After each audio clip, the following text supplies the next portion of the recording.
Hey y'all, Bill Quirk with the Defensive Training Group and Shoot GTR. Going to do a second installment of the video series that we just started where we answer some of the frequently or commonly asked questions that we receive in the pro shop. So today's topic is going to be, what's the right handgun for me? That's a question that I get a lot, and as usual my answer to you is going to be, well, it does depend. So let's talk about what it depends on. So the first thing you have to do when you are going to buy your new handgun is decide what is it for, because there are several different uses that you may consider for this handgun. It could be for home defense, concealed carry, competition, hunting, general recreational use. So all of those things are going to mitigate towards different ideal choices. For our purposes today, we're going to specifically talk about home defense guns and concealed carry firearms, so our defensive handguns. Right there, though, those two possibilities will push you in different directions, potentially. So what I mean by that is I've seen people come in with a pistol and they pull it out and I go, okay, so is that your concealed carry gun? Because it's a very small gun. And they go, no, this is my home defense gun. The mission drives the equipment does not drive the mission. So in this case, for a home defense gun where we're not trying to conceal it on or about our person, size is a much less relevant consideration.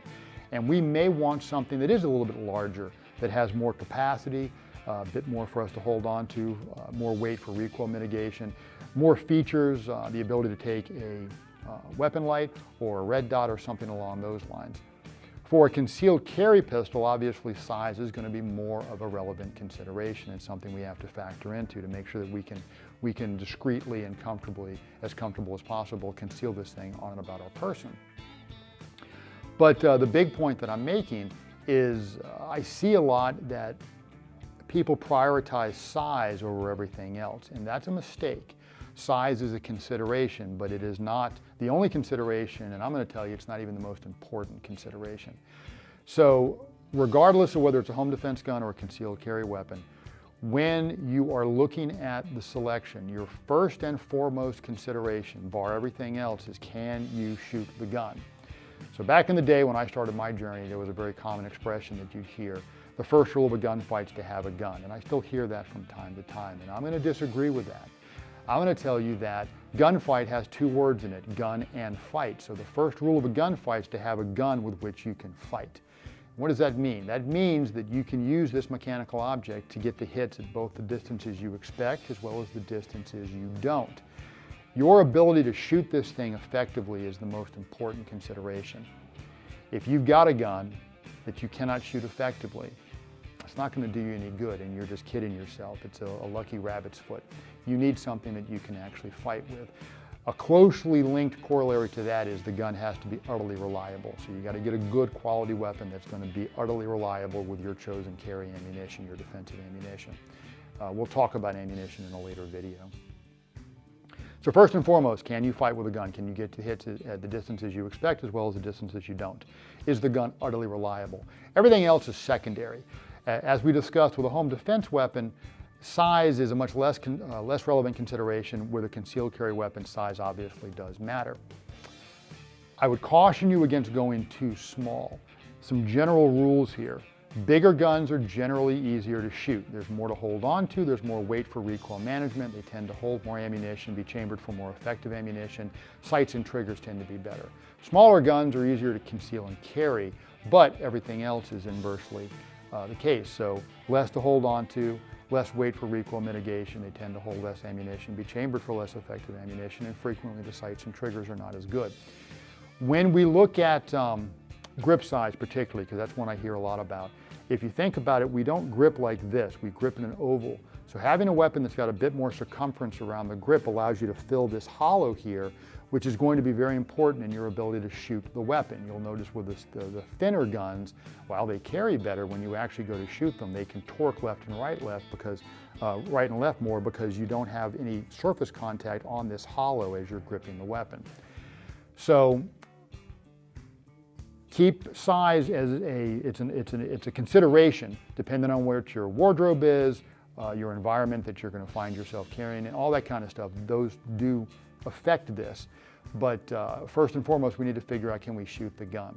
Good news is there are more good, smaller choices right now than ever before. You've got the Glock 43X, the Glock 48. You've got the whole SIG P365 series, the Springfield Armory Hellcat, a bunch of different good choices, most of which we have on the rental wall in the pro shop. One of the benefits of a place like Shoot GTR is you can come in as a member, or if you're doing training and private lessons and whatnot, and you can utilize those rental guns. As a member, you can come in and rent the gun, take it out and try it before you buy to see, how do I perform with this? You know, do I feel good about it? Can I get my hits? In lessons, we can take out multiple guns, and the use of those weapons is included within the lesson fee, so there's no additional cost to do so. You got to provide ammo, but the guns themselves, we'll take them out. If I have anything at home in my vault that you want to try, I'll bring that out and you can try it as well. So it gives you the opportunity to, first you look online, you see, well, this looks good to me, then you come into the shop and you try a couple. Well, yeah, these feel good, this one I don't like as much.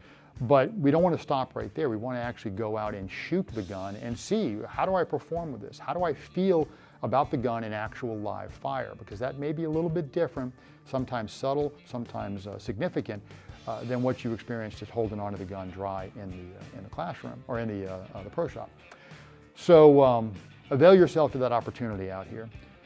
You need to pick something that you can fight with, because that is, while gunfights are low frequency, low probability, they are high consequence, and many of you have heard me say that in class. Gunfights are low frequency, low probability, high consequence events. So even though it's not likely that we're going to need this, if we do, it's going to matter. And as I sometimes tongue-in-cheek will say, you have the rest of your life. If something like this happens, you're going to have the rest of your life to solve this problem. How long that is going to be up to you. So make sure your equipment is up to the task, that you can get the job done, you can shoot it effectively. Don't kid yourself and think, well, this is tiny, this is small, this will fit in my pocket, it's very easy, and I've got a gun, so therefore I must be prepared. You're not. You've got to have a gun with which you can fight, and you've got to get training in order to be able to use that effectively. So, if you have any questions, as always, put them below. Email the shop, text the shop, call me if you've got my information. You can get my card, it's got all the information on there as well, and I'd be happy to talk to these things, about these things with you. Give us a like if you found this video to be enjoyable. Get out there and train, and you all stay safe.